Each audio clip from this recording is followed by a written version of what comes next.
Nadia Sims is a spoken word artist and writer dedicated to a message of grace and mental health awareness. Her two poetry collections are A Soft Place to Land and We Know the Dark. She is a Connecticut native and graduate of Princeton University. So please welcome Nadia Sims. Hello, everyone. My name is Nadia Sims, and my first poem is called My Slice. I want my slice, the pursuit of happiness, liberty, and the right to life. I want my piece of the American pie. I want peace. I want justice. I want to sleep at night. My degree is more than printed paper. I'm tired of trying to prove it. I speak proper English with a broken heart. I'm tired of smiling through it. I pay my taxes. I cut my grass. I just want my slice. The pursuit of happiness, liberty, and the right to life. Instead of the inevitable right to remain silent, the emotionally oppressive obligation to nonviolence, and a country that teaches us to fight for everything but ourselves. I can read. I've read the Constitution. I've heard this country's creed. Am I not too American? I want more than pepper spray, more than countless hashtags and signs with another Black name. The Black voice just wants to be heard, wants to give sound safely, to declare I am and be met with safety. And from old men to babies, the Black tongue has choked on maybe tomorrow. Maybe in another year, maybe more generations, maybe more tears. How high is the tax on freedom? I just want my slice, my stitch in the seam. And if we're making deductions, I'll take one for the team. I'll take the right to hope and the freedom to dream, the right to have expectations for my life and the freedom to scream, the right to Malcolm X and the fullness of Martin Luther King. The right to be Black and a woman in peace, the right to choose a life that's right for me, the right to read books about my history. I have let myself be shaped. I have allowed myself to be molded. I have passed all of your tests and I have never folded. I just want my slice. My ancestors gave their lives and paid the price for me to have the pursuit of happiness, liberty, and the right to life. Poem. Woo.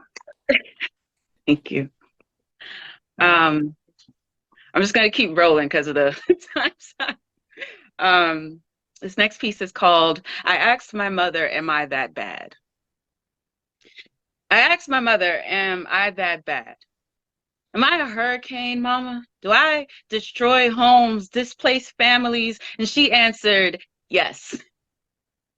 You are the storm no one wants to come to shore, that everyone prays passes by. You bring down power lines and blow fuses. You flood basements and crack foundations. You don't know your own strength. And the terrible truth hiding under the bottom of my heart, yes, I do. I could end worlds. How do you tell a black hole to dial it back? I thought I was being kind. I swear I was being gentle. I swallow paragraphs and first reactions in an effort to be careful. I was leading with love. So why are there so many bodies in my wake? Of course, I think the world and its choices are trash, but I whisper when I want to scream. I simmer out loud when my insides are boiling and it's killing me. I don't like to look too closely at myself. I'm too much. I spill over, I overflow, and every day I work to contain myself, to lower my voice, to shrink my body, to soften my presence, to shorten the waves and vibrations I send out into the world. I don't like to look too closely at myself. The formula is too unstable. The color is too dark. My presence is off. My tone is off key. My vibes are off beat. A second too fast, a few too slow. My black heart is in shreds and my mind is a scrambled egg. I'm a decade too early and 5 too late. And every day, I work to contain myself. But I'm tired. And the wires are rusty. I'm not as quick as I used to be or as fast as I once was at catching myself before people caught me being off key, being off beat. Deep down, I resent the work I have to put in to contain myself. The work it takes for an exclamation point to stuff herself into a period. poem. Wow. Wow. Thank you. And for my final piece, this is written for January 6th. It's called Our Flag Still Waved. Head high, hand on heart, I solemnly swear I now understand the fragility of democracy. And maybe I missed the civics lesson Mrs. Anthony tried to teach in high school, but I get it now. Democracy is an idea in between two ideas, and it is the citizens that give this country its shape, its color, its creed. We are more than stars and stripes, more than states, more than a nation. Each of us is a thread in our flag, and that flag may be unraveling. William Faulkner tried to remind us that freedom is not just a claim, but a practice. We are in love with the liberty to live our lives pursuing happiness, but have we forgotten history? Civics is a lesson we should never have to learn the hard way. In this United States, we fight to be free. Give me liberty or give me death. Eugene Goodman was prepared to die, and how many of us are still dying, still fighting? I'm scared that the past will come to pass because democracy is an idea, but so is imperialism, colonialism, slavery, war. Men will put their bodies behind a thin line called a cause. Revolutions are birthed by an idea, raised by an expectation, fought with breath and blood, holding tight to the cradle of a young nation. All of us declaring our children will not know our father's plight. But what happens to an idea corrupted? When the lessons of history are missed, when the shadows of our past eclipse the sun, when our enemies are no longer foreign but domestic, when the threads holding us together unravel. Because when the smoke cleared and the crowd dispersed, there was no sigh of relief, no happy ending. This wasn't a 30-minute special. Tom Hanks couldn't make this end well.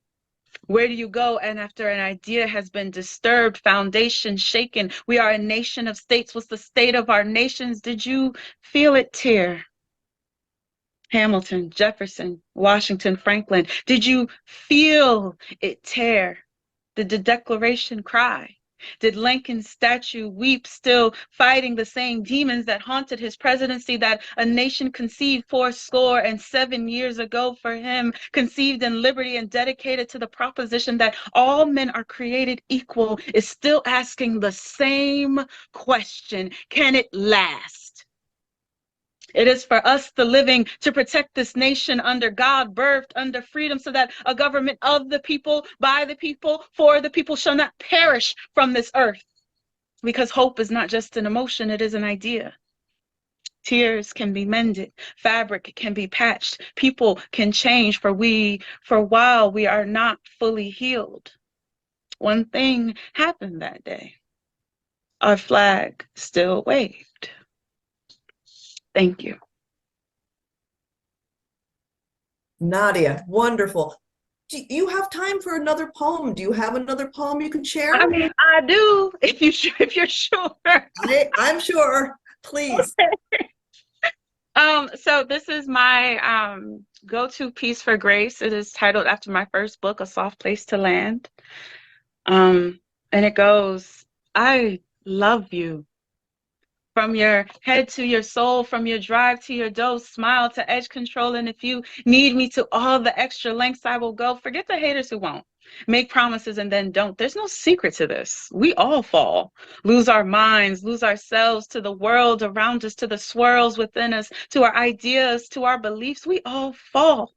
But the gift of grace, the room to be ugly, the room to be broken, in pain and out of bounds, the room to love as is, without spiritual makeup, deception, or exception, is an act, is a kindness.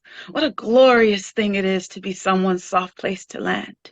And you might be bruised, battered, bitter, and buried beneath a life that hasn't been so kind. You might be messy, marked, and made to feel you've lost your mind. Stop it, free yourself.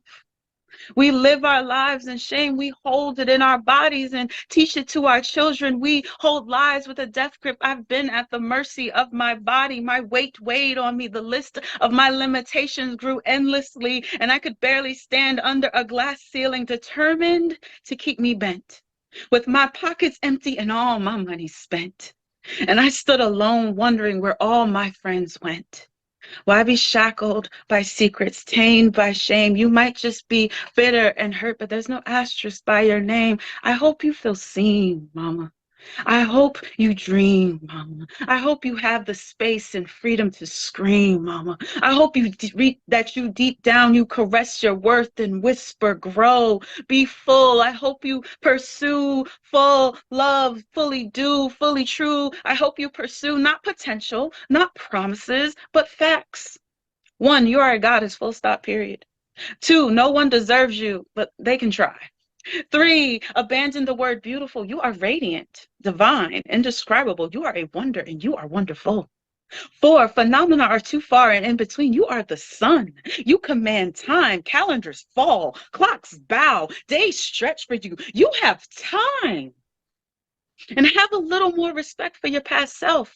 Forgive your ignorance, but moreover, acknowledge that hindsight does not remember how it felt. There were reasons you could not breathe. You were dumb young. You were young and dumb. There were reasons you could not move. There were reasons you misbehaved and acted a plumb fool. How dare you forget how it felt to weigh your options, how it felt to weigh hope, how it felt to weigh the shame against your name and be found wanting. How could you forget there was no sunshine?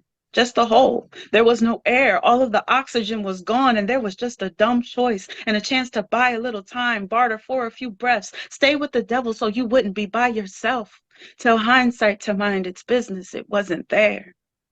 Fill your shame with love and gratitude, and it will stop feasting on your soul, I promise. Be careful and wary in these streets, and if you have to love, love yourself first. Love yourself fiercely, boldly, wholly, and with a tender touch. I love you. I love you. I love you. Thank you. I love you. Wonderful, wonderful, Nadia. Thank Oh my you God. so much. Thank you. I always quote back a couple of lines that really snagged me. I love my husband's in the audience, so I love the line, "No one deserves you, but they can try." And also there was in the first poem, "How do you tell a black hole to dial it back?" Woo, wonderful. So thank you. Thank you. Thank you so much. Next, we have Pat Hale. Pat is the winner of the Lois Cranston Memorial Poetry Prize and the Sunken Garden Poetry Prize. She's also the author of 2 poetry collections. Her work appears in many journals and anthologies, and she serves on the board of the Riverwood Poetry Series. I'm going to put a longer biography in the chat, so please feel free to read more about Pat there. Welcome, Pat. Thank you, and thanks for inviting me to be part of this great company. A few weeks ago, I tripped on the sidewalk and knocked my front teeth out, and so I'm going to read one poem about my teeth. Stumble. I need to tell you how the sidewalk rose up to meet me, how I fell into its rough, unwelcome embrace, unable to save myself. Time did not stop for me, but strangers did.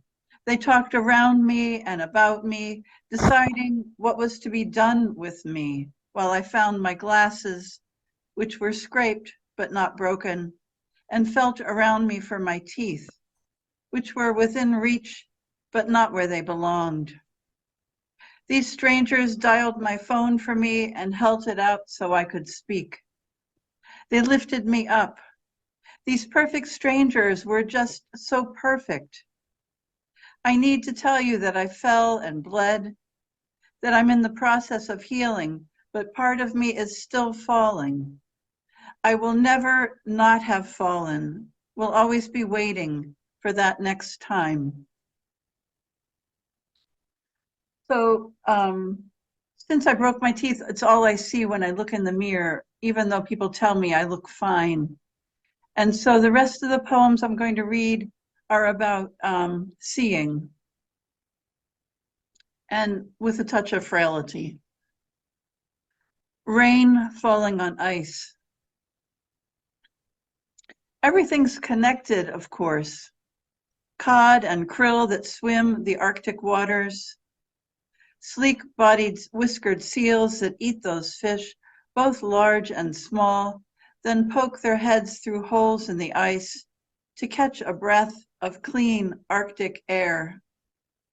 Polar bears that watch the holes, waiting hours or even days to snatch up seals whose fat, rich flesh can carry a bear through iceless summers of little or no food. Ice that thins when the water warms and the currents shift and the freeze comes late. Rain that sometimes falls instead of snow.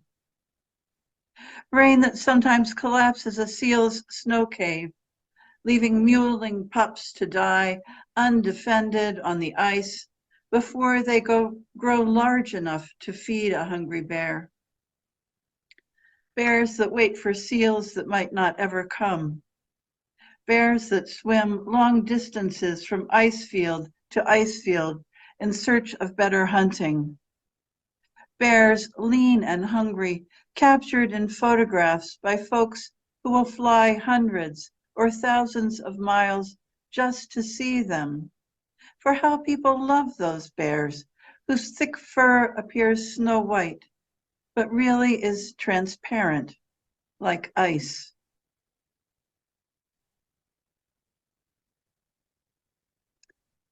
Shadow and stain.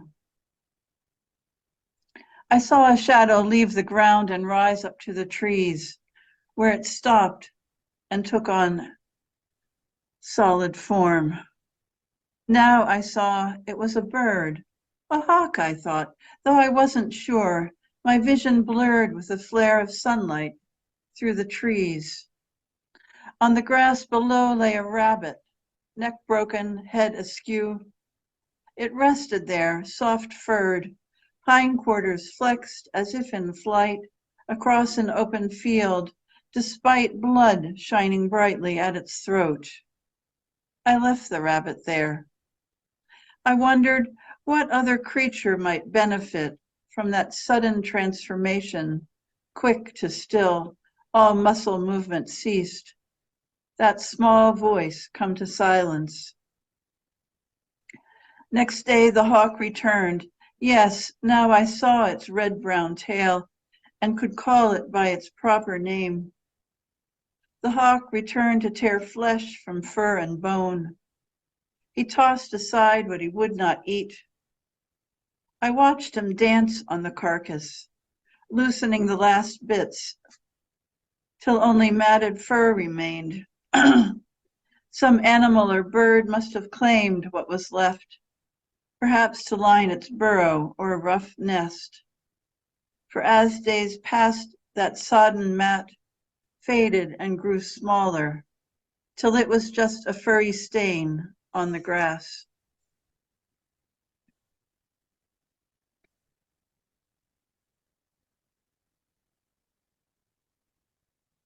Maybe you read in the paper, in 2020, a woman from Hartford discovered a new mushroom. And it was named after her, Amanita borodenkoe. Genus, species.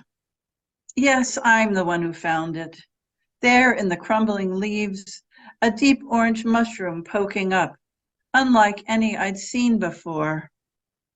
I fell to my knees to release it from its ground, worked slowly so as not to bruise the stem or vulva at its base. It bore no umbro on its pileus. That is, there was no hard hump to its cap. Also absent the frilly skirt that often rings an amanita's stem. A key fact I stressed to novices regarding what not to pick or eat. No, I can't say what mushroom tastes the best. I myself have tried more than 100 and find many bring their own subtle flavors to a dish, though you must take care. On this, I speak from experience, having once accidentally poisoned several of my friends. It was a birthday dinner during which no one died, but might have, had the meal included my new mushroom, which belongs to the genus Amanita, as do the deadly panther cap, the East Asian death cap, the North American destroying angel, and other lethal species, too numerous to name.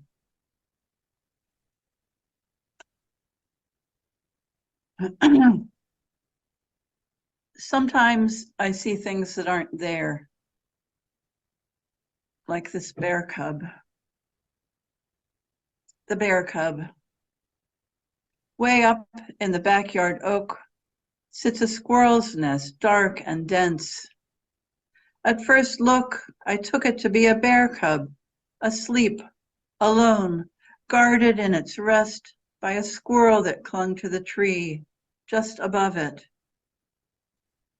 But that unmoving guardian was not, in fact, a squirrel, just a rough gray knob, a snarl of wood left behind when a dead branch broke and fell to ground.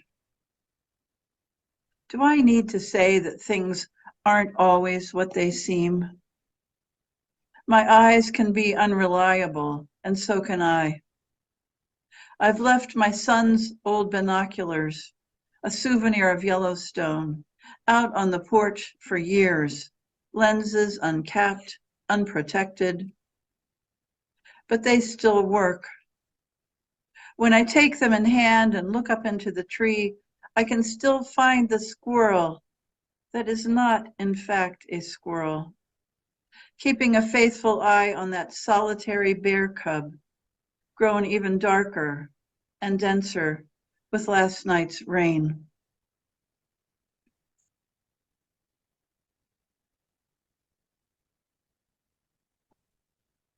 The dress. Today, I'd like to report a sudden absence of starlings, a hide hole of rabbits, an apparent hibernation of bear. Today, I'd like to pin the faces I've lost to the names that won't come. How is it I can so easily remember regrets? Oh, the things I did to you, the things you did for me. Today, I'd like to state for the record that my mother once gave me her pants when mine were bloodied. She buttoned and belted her trench coat, pretended it was a dress. I've lost track of how long I've been reading. We have time for one more, if you have Okay. one. The blue house in winter. I can see the blue house coming through the trees again. Sometimes I don't see it for months. It hides behind the distractions of summer, but then there it is again. It's hard to explain how something so big can disappear, but it does. I forget it's there. My mother disappeared over time, a gradual progression. I seem to come and go. I waver at the edges, and then poof, here I am again, just a bit further down the road. One day I made myself really look at that old house, how plain it was. No dormers, no gables, no walls to enclose that small patio. I walked over once just to say hello. No one's invited me in yet, but I'm sure they will. Sometimes the blue house disappears even in the wintertime. When the falling snow hides it, I can forget the house is there. Thank you. Wonderful. Thank you, Pat. I love the persona poem about the mushrooms, the woman who discovered the mushrooms. Some of those names, the Eastern Asian death cap. I mean, just wonderful. Thank you very much. And I also love, there was a line, do I need to say that things aren't always what they seem? That's beautiful. Thank you. I introduced the poets out of order. I'm sorry. I typically do the guy, gal thing, but anyway, I hope I didn't caught me by surprise. Sorry, Pat. Anyway, well, next we have Rich Bowering is the author of Big Fire at Spahn Ranch, a full-length poetry collection. While studying for his MA at Southern Connecticut State University, he was the first place winner of the university's E.D.G.E poetry contest and took first place in the 2003 Folio graduate student poetry contest. So welcome, Rich. We're glad you're here. Well, first of all, thanks for having me here, Barb. I really appreciated the invite, and I'm certainly honored. So anyway, I'm going to start off with a poem about Fenway Park, and this goes out. This is a shout out to my friend Nick, who should be on the call now, because he requested it, like I was a poetic DJ. If you've ever been to Fenway Park, there's a wall in the left field fence, and that wall makes a cameo appearance towards the end of this poem. So the poem is called Fenway Park at Season's End, Wally the Green Monster. October, Wally lights a cigarette. Oh, I should say Wally is the Red Sox mascot. October, Wally lights a cigarette, takes a long drag, stares at the glowing tip, sits somewhere in section 42. It's quiet. He can still hear his mother's shrill yap. Don't have babies with people. But he did. And that night of unprotected sex produced little Jimmy with greenish skin, who hangs his big square head as he walks down the hallway at school, half boy, half mascot. Jimmy doesn't want to learn the trade, but what else will he do? Same attitude as Lobster Boy's kid.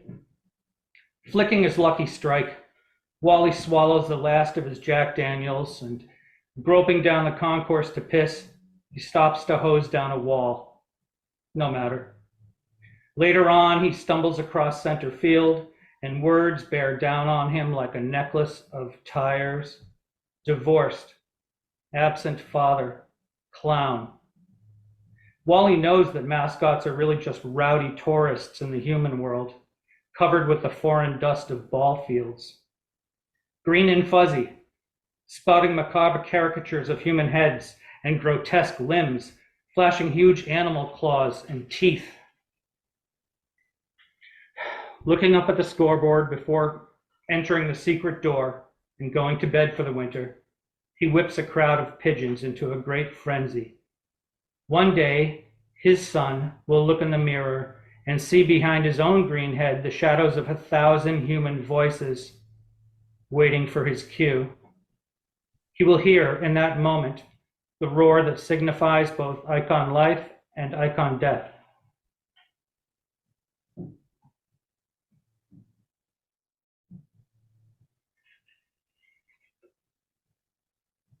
And this poem is, this one's called Katie, and it's about Patricia Krenwinkel.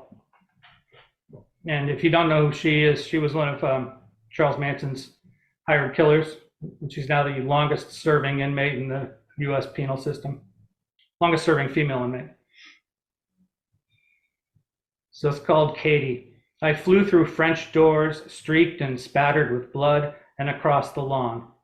The steak knife stretched over my head as if it would scrape the arc of sky. Stars shook out over the blackness. Abigail Folger, exhausted and beyond words, tripped on her nightgown. Over and over my knife sunk deep, hitting bone. The cold air rushed against my teeth.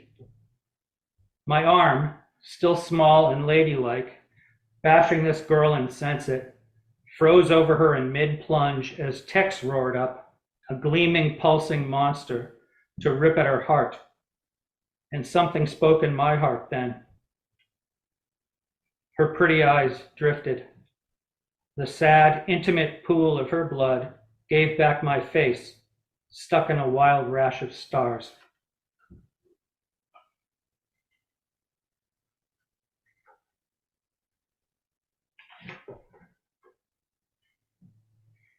Thanks. And this one's a little bit of a departure.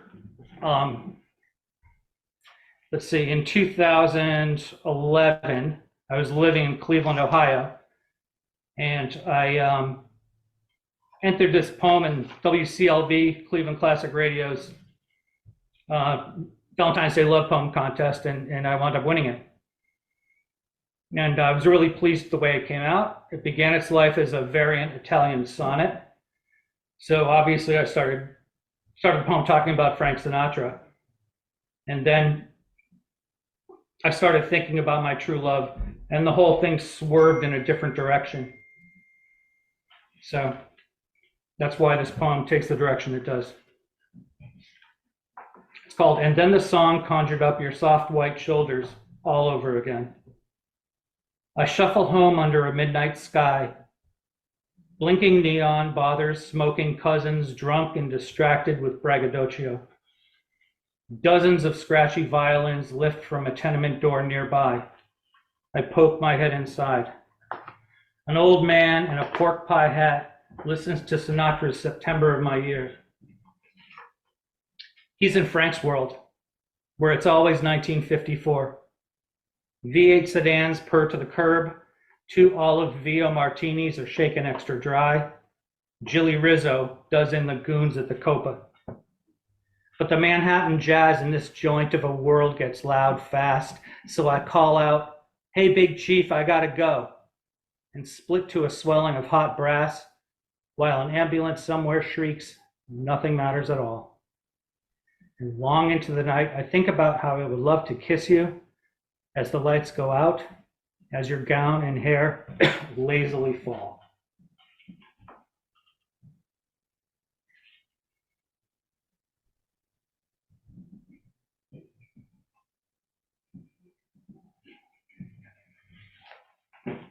Got time for one more?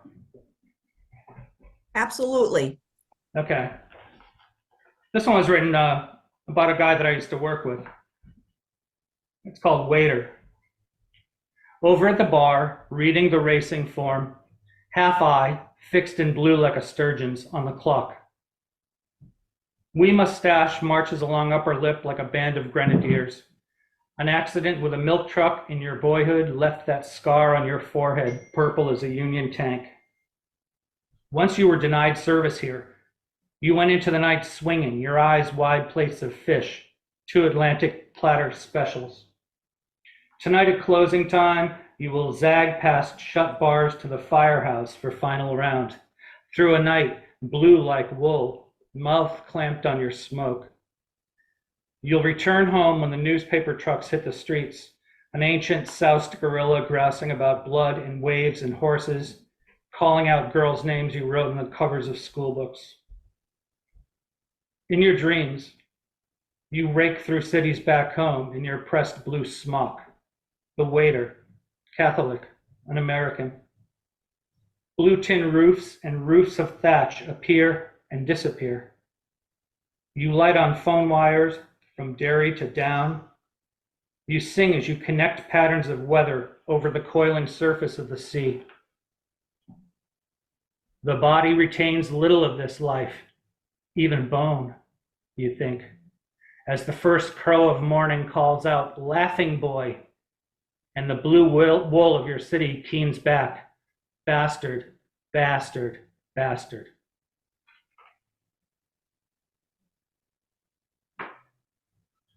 You have one more for us? I sure do. Okay, so this is a variant sestina. I'm what's called a variant formalist. Like I like to take forms and kind of tweak them at the end to suit my purposes. So this was a sestina. And it's about a monk and a baby. Excuse me. It's called "The Gods Fabricate Misfortunes so that future generations will have something to sing about." In a clearing, we saw the monk. For years, he walked by the ocean in a steady fit of madness, and all the babies in Ireland would rain howls down in his path. One day, he banged together a small wooden boat. He was mad about the ocean. He was obsessed with poetry. He was consumed by the howls. He was drowning steadily. He was being yanked down. He fought the processions of laughing demons. He was a mad monk. He was the enfant terrible of his order. He would howl at night to the banshees. He would obsess over elaborate poetic forms. He found a bastard Irish baby. The monks stole the baby. The people in the south of Ireland, when the baby was found missing, formed an angry, frantic procession. They met at the ocean and joined hands. "Steady now," said a farmer. "May God stand up for the bastards." The baby lay soiled in the boat. The baby rode the ocean. The baby became obsessed with the monk. The baby howled steadily from far out in the Irish Sea. The baby began to speak. The baby addressed the monk. "We will be watchers in the woods. We will be swift to anger and swift to retaliate.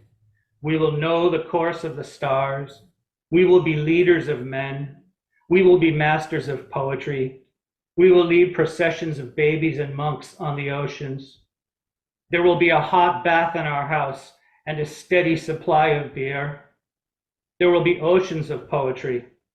All the bastards in Ireland will be stolen by monks. We will now proceed to the shore. We must tell those wailing farmers on the shore." Wonderful. Oceans of poetry. I love it. That's wonderful. I have to say, my heart goes out to Jimmy.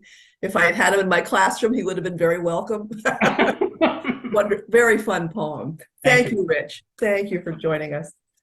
Okay, so next we have John Barr. John served as the inaugural president of the Poetry Foundation. His poems have been published in books, fine press editions, and magazines, including the New York Times and Poetry Magazine. His newest book, The Boxer of Quirinal, was just published in June. So please welcome John, and then check in the chat for information about his new book. Thank you. Great. Thank you so much, Barb, and hello to everybody else. I'm very pleased to be a part of this. I am going to, as Barb said, read some poems from this book, which I'll hold up for you, The Boxer of Quirinal. I'll explain the title when I read the title poem in a couple of minutes. The first poem in the book is called Heron. He comes when the light is right, banking the pond's perimeter to land and step into a statue's stillness. When the light is right, the fish come in to feed, feeling it safe to nose among the weeds, to risk the proximity of feet, of legs that rise like reeds to a distant body above. Once I saw him come in heavy rain, knowing it would roil the fish-eye view. I watched his neck, a question mark, release, his beak harpoon a startled shape, and saw it go head first down the hatch. Perfect hunger, perfect hunter, perfect prey. I wait for the heron to come. This next poem, thanks. This next poem is very short. It's another bird poem. It's about an albatross, or the albatross. I am intrigued and impressed with the albatross as a natural creature. It's a bird of legend. It carries the souls of drowned sailors. It brings bad luck to anyone who kills one. Here's Coleridge in the rhyme of the Ancient Mariner. Ah, well a day, what evil looks had I from old and young. Instead of the cross, the albatross about my neck was hung. Modern science finds the albatross equally remarkable. It has the largest wingspan of any bird, more than 10 feet. It mates for life, and once it leaves its natal nest, it spends its life in flight over the southern oceans, never landing for years at a time. It returns to the headlands of its birth only to mate, and no one knows how it finds that place. Albatross. In the epigraph, for its first 5 years, the bird does not return to land. Home is not land's end, a fledgling nest of food and rest. Home is the wind you glide, the sea you glean unendingly, until a hunger comes to wheel and go, not home, but what you can't yet know, the clambering of kind on kind. This is what I'd like to do is read the title poem from my new book. And here's a picture of the full statue. It's in Rome. It was made by a Greek master craftsman about 200 years BC. And when Rome conquered Greece, it took a lot of the artwork, like this statue, back to Rome. And the story it tells here is how it was lost for over 1,000 years and then found. And when the statue awakes and looks up, having been unburied, what it sees. The Boxer of Quirinal. Excuse me. When Goths cut the aqueduct, the Romans buried you with care, a bronze presence to protect.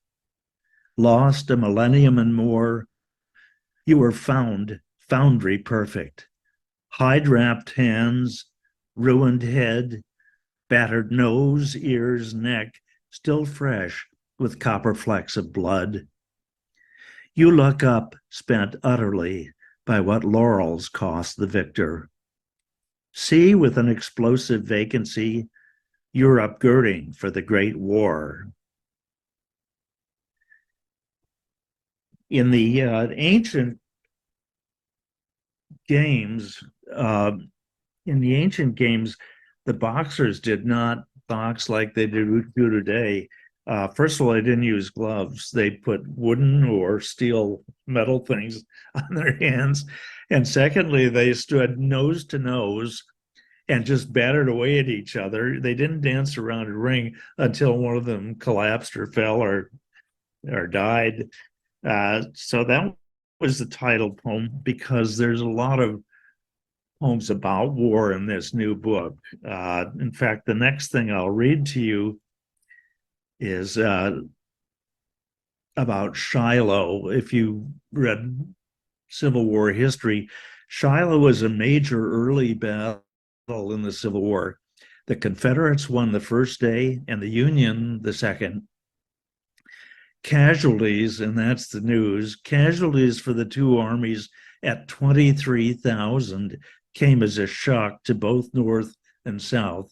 For the first time, the country realized this was not going to be a quick war. And 23,000 is nearly half of all the men that were lost in the Vietnam War over Algiers. And this is a 1 or 2 day battle. In my poem, which is called Dante at Shiloh, the ancient shade of Dante visits the battle's aftermath, the day after it happens. The double sonnet that I'm going to read is written in the form invented by Dante when he wrote his Inferno 700 years ago, 3-line stanzas with interlocking rhymes. So it's 2 sonnets, and a lot of what I write is formal. It uses meter and rhyme. I have to tell you, Dante wrote that book 700 years ago, and it's been a bestseller ever since. Don't we all wish? Anyway, here's part 1, Dante at Shiloh, and it's the spirit or the shade of Dante visiting the Battle of Shiloh the day after it happened. I found myself in the aftermath. Cannonades had set the woods ablaze, felled whole trees, swept the earth with canister and grape.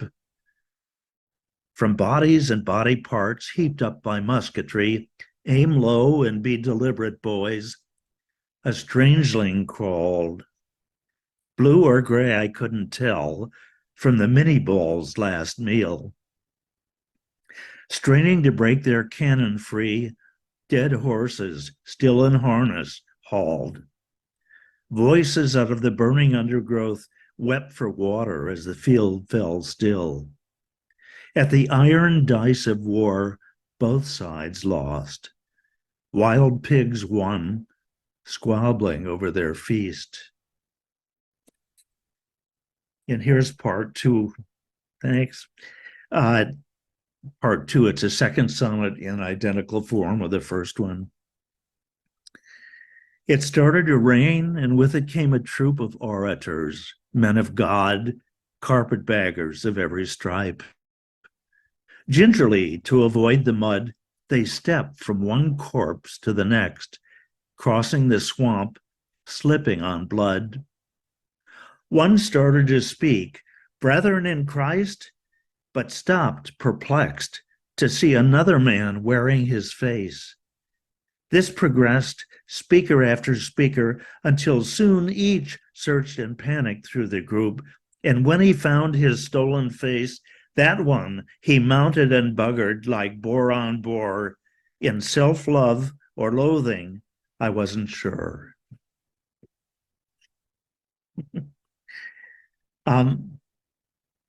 For many years, and I've been at this a long time, I've wanted to write a poem about water. It's what I call triplicate states, as wind-borne vapor, the clouds, as boundless oceans, as ice at the polar caps. All of it is water, and water is life. Without it, Earth would be Mars.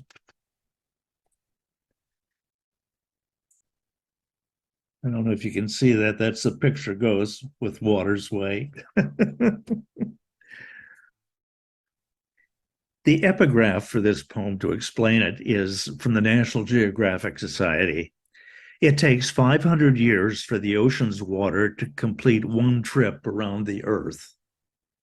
So this poem imagines that water is racing to return and complete its 500-year journey before the time is up. Water's Way. The prodigal returned, a bride running late. It races from the street, climbs the plumbing in the walls to the bathroom tap, then halts. Water is weather. Pulled from swells out where cyclones make the only news, its vapor ladders latitudes to the pole, refreshes bergy bits, brash ice, flows, or crosses longitudes to fall as short as so to Panasol, then drain away to aquifer. Weather is God's will writ small. Water is extended metaphor. Its antecedent alchemic character commonly denominates all things in compound or by temperature. 4 a.m., fill the glass. Let the molecule from Christ stand again in human state, even as it quenches thirst. Thank you, dear. I'd like to read a last poem. Is it okay if I read one more? Yeah, thanks. I'll start with a question, and it leads us to this poem. The question is there an afterlife for us? For parts of my life, I've been a hopeful agnostic. That's how I would describe myself. But the questions in this poem are as far as I've gotten, and the big question of whether there's an afterlife. And two footnotes before I read it, just to explain. The word realia appears in the poem, and that describes something physical that belonged to a dead person, like George Washington's false teeth. The second footnote is the name Lucy also appears in the poem, and I want to explain that when you hear the word Lucy. Lucy is the name given to a pre-human fossil found in Ethiopia. Her discoverers were so excited they celebrated all night with Lucy in the Sky with Diamonds blasting at full volume. I'm sure there was no drinking going on. So here's the poem, Immortality Sweepstakes. Home burial is what I have in mind. Not a cadaver in the flower bed, but a buried jar with a swipe of DNA and a note. Available for cloning. Elderly gent writes poetry, but never learned to dance. And a headstone with its epitaph. You won't shut me up this easily. And maybe on acid-free paper, a copy of this. Poetry's pursuit is permanence. Flotsam on oceans of the digital, our poems scheme to stay discoverable. If not, carve the runes, then be content with silence. What exactly do we mean, survive? Realia, Washington's false teeth. Remains, the lead coffin of John Paul Jones, recovered from a forgotten cemetery, reinterred as the father of our Navy. What do we mean by immortality? In 1974, a hominem, Australopithecus africanus, was discovered in Ethiopia. The skeleton, 40% complete, 3 million years old, caused a sensation. A world tour followed. Lucky Lucy. Thank you. That was wonderful. Oh, thank you, John. Thank you love so much. that last poem is just so, as another hopeful agnostic, I really appreciate that. I'll see you in the flower bed. That's right. By the way, the Dante and Shiloh, I have to say, when you write in form, it's flawless. I don't even notice that it's the rhyme and the meter. So kudos. That's just really Thank you so sign much. of professionalism for sure. I very much appreciate it. Thank you. Okay. So next we have Susan Kinsolving. Susan is a poet and opera librettist. I think I pronounced that correctly. I did not, but which means she writes lyrics for operas. She's the author of 4 poetry collections, including Dailies and Rushes, a finalist for the National Book Critics Circle Award. She's taught at many universities, including UConn. She's also taught at private schools and at a men's prison. Please read her longer biography in the chat, and welcome, Susan. Thank you. And I'm so proud of our little state of Connecticut.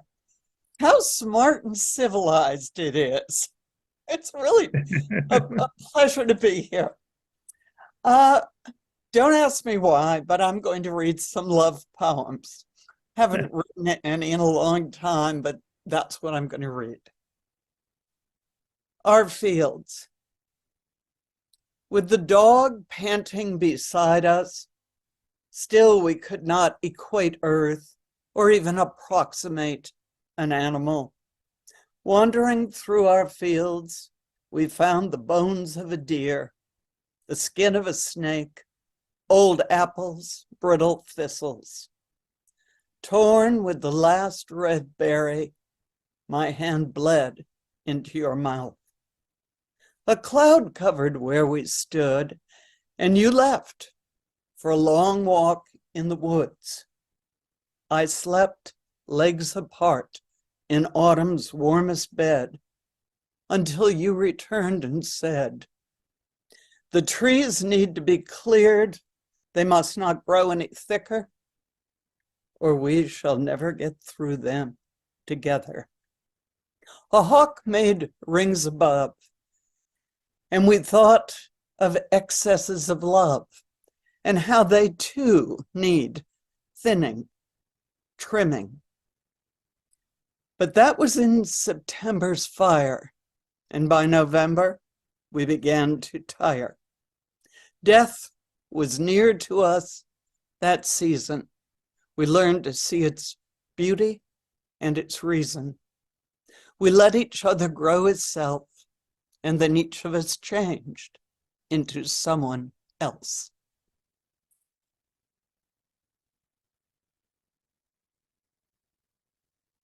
A little further into the season, walking after winter. Following bright bloodroot over our thawing land, we surveyed old fence posts and how they finally stand. One turns in the stream bed, pulling from spring's wake. Another leans into barbed wire, denying a splitting break. Beside our tortured apple tree, broken from its full yield, more fencing has collapsed, opening forest to field. Although our long barbed line will never be repaired. We walk calmly over each raw acre we have shared. The broken stakes and torn tree fuse into a sign, and we continue up our hill, refusing to resign until we overlook the valley and the borders of our farm. And then we face each other and know the winter's harm.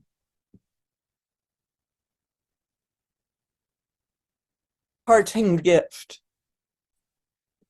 Here, take these, my red beads. Call them the bright berries I cannot crush in your mouth, or the embers left unsorted from the axis of our ash. Small spheres of desire that hung hope like an amulet and rope from my neck. Yes, you must have all these, my red beads, my rosary of regard, my scarlet penance for your crimson charm. These blood beads rushed artery to brain and back again, pounding on my chambered heart without reprieve, until I wore it on my sleeve. Take these from me. Touch each one carefully. Plastic cheap and ruby rich, these hard revolutions turn the small rondure in which I burn. In your pocket, keep this strand. Press each match head of redness into your hand. And then snap that string in two and scattering red beads, releasing me from the circumference of you.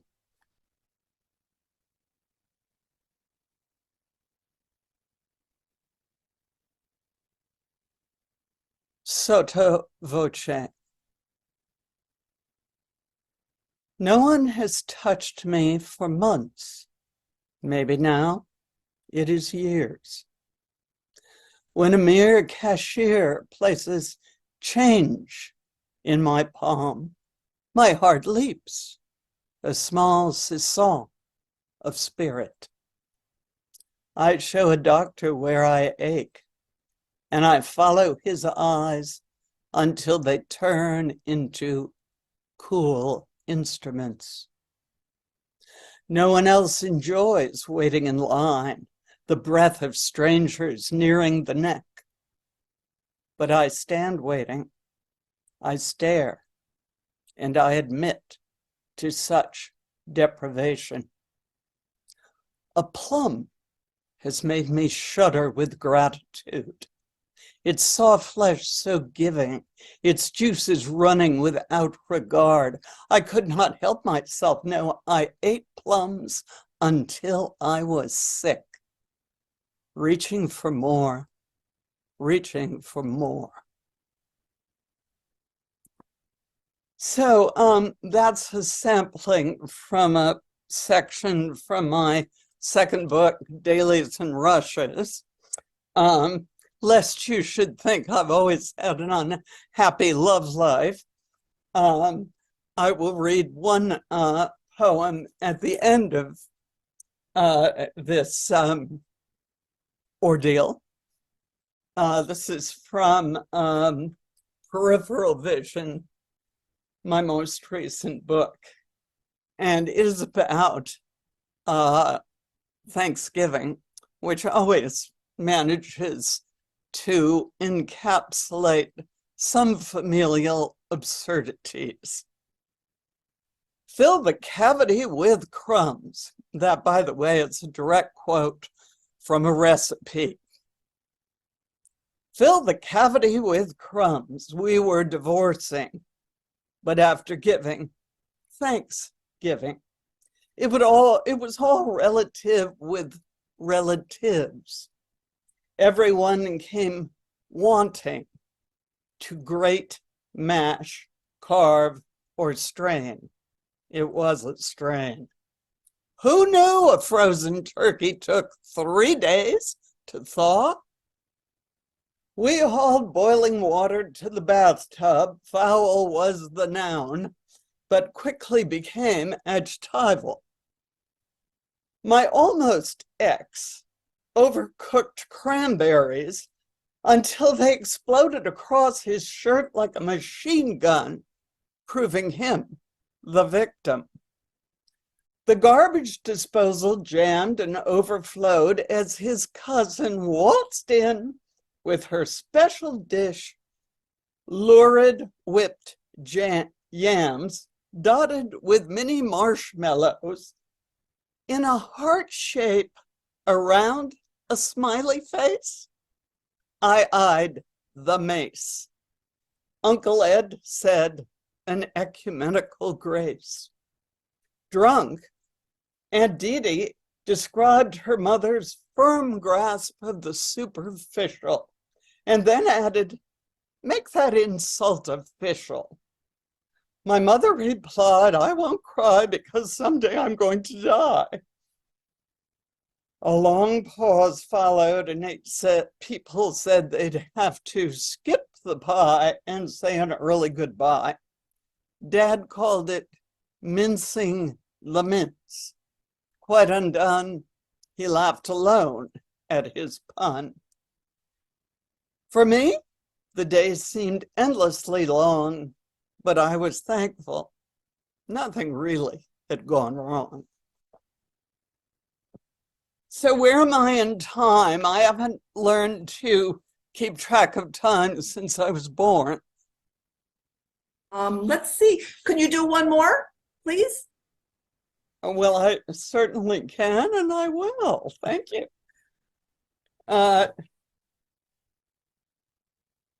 Let me try, I think, this.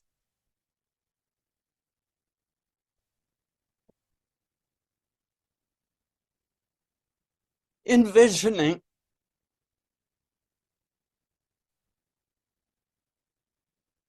A century or so ago, an Italian landscape architect designed these pebble paths to converge before circling the fountain so that a man and a woman might meet.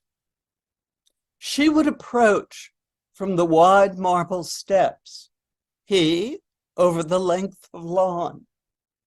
Roses would offer their customary allegory of petals and thorns, while box hedges hinted enclosures of fate. Long before the man and woman had been born, their embrace had been so schemed. Corinthian columns stood as subliminal assertions of ruin and rebirth, like the effect of steps leading into water. Now, how do I know all this to be true? Well, last night I saw them, the pair hurrying toward one another, and I heard her light laugh as he lifted her, a quick twirl before they vanished into the words of a poem. Wonderful. Oh, wonderful, Susan. Thank you so much. I have to say, the plum has made me shudder with gratitude. It was probably that, and the red beads were absolutely my favorite images. Thank you so much. Beautiful, beautiful form too. So. My pleasure, and I must say I'm honored to be in this poetic company. Oh, well, thank you. Thank you. And also for other people in the audience, or if you know someone who would like to be featured on an upcoming Poems from Connecticut's Four Corners reading, please have them email me at barbjennis@gmail.com, you or whomever you'd like to recommend. We look for 5 poets every month. We're going to be every month for as long as I can tell. We have a nice roster of poets coming up too. Just a reminder, please, October 19th, a wonderful reading, Sisters and Survivors, a poetic tribute to a Breast Cancer Awareness Month. You can register on the library's website, and join us next month too, for another 5 poets from Connecticut's 4 corners. I know it seems anachronistic, but thank you, Lucy, for hosting us. The library, a wonderful Ridgefield Library, is poetic grounds. Thank you so much, Barb. You're the best. That was really great. Thank you all. Wonderful reading. Good Thank you, everyone. Good night.